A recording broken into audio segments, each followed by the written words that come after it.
ويعض الظالم على يديه يقول يا ليتني اتخذت مع الرسول سبيلا.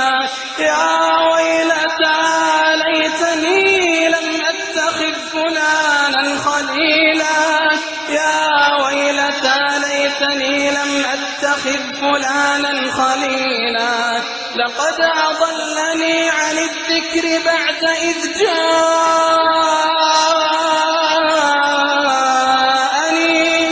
وكان الشيطان للإنسان خذولا. يقول أهل التفاسير أن هذه الآيات نزلت في عقبة ابن أبي معيط وكل من هم على شاكلته، وذلك أن عقبة ابن أبي معيط كانت نفسه تحدثه بالإسلام، وكان له صاحب يصده عن ذلك، فسافر هذا الصاحب إلى الشام، فاغتنم عقبة فرصة غيابه فأعلن إسلامه. فلما رجع الصاحب ذهب إلى عقبة في الدار فلم يجده، وأخبرته أم عقبة المشركة بالخبر إن عقبة قد صبع وترك دين الآباء والأجداد. فغضب الصاحب على صاحبه وبحث عنه فوجده، فقال له إن أمك تقول إنك صبئت مع محمد ومن معه. فأخذته العزة بالإثم وأنكر ذلك وقال مجاملا صاحبه ليس بصحيح. فقال الصاحب لا أقبل منك ولا أصدقك حتى تذهب إلى محمد وتبصق في وجهه. ففعل الكلب وارتد عن دينه. ويوم بدر قتله أصحاب محمد صلى الله عليه وسلم الأخيار مرتدا عن دينه. ولما رمي في القليل هو مع من قتل من الكفار من كبرائهم وزعمائهم، وقف النبي صلى الله عليه وسلم على القليل وناداهم بأسمائهم يا فلان يا فلان يا فلان. فقال عمر رضي الله عنه يا رسول الله كيف يسمعونك وهم أموات؟ فقال صلى الله عليه وسلم ما أنتم بأسمع لكلامي منهم، فإن الله رد أرواحهم ليسمعوا هذا الكلام فيكون حسرة وندامة عليهم. فناداهم يا أبا جهل يا عقبة يا عتبة يا فلان ويا فلان، إنا وجدنا ما وعدنا ربنا حقا، فهل وجدتم ما وعد ربكم حقا؟ إنا وجدنا ما وعدنا ربنا حقا، فهل وجدتم ما وعد ربكم حقا؟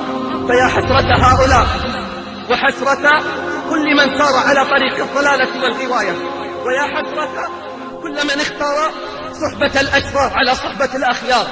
وربي الذي لا إله إلا هو سيبكون بدل الدموع دما، وسيعضون على الأنامل ندما، وستنقلب محبتهم إلى عداوة وبغضاء. قال الله عنهم الأخلاء يومئذ بعضهم لبعض عدو إلا المتقين. نعم، الأشرار يوم القيامة أعداء جزاء كفرهم ومعاصيهم، والمتقون يوم القيامة أخلاء جزاء إيمانهم وصبرهم. لقد دعاهم أصحاب المعاصي، دعوا الأخيار إلى المعاصي والمنكرات، ولكنهم لم يطيعوهم وتجنبوهم مخافة ربهم وربطوا أنفسهم مع الأخيار.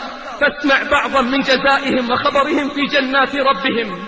قال الله بعد أن أخبر بجزاء المشركين ثم أخبر بجزاء الصادقين، فقال تعالى إلا عباد الله المخلصين أولئك لهم رزق معلوم، فواكه وهم مكرمون في جنات النعيم على سرر متقابلين.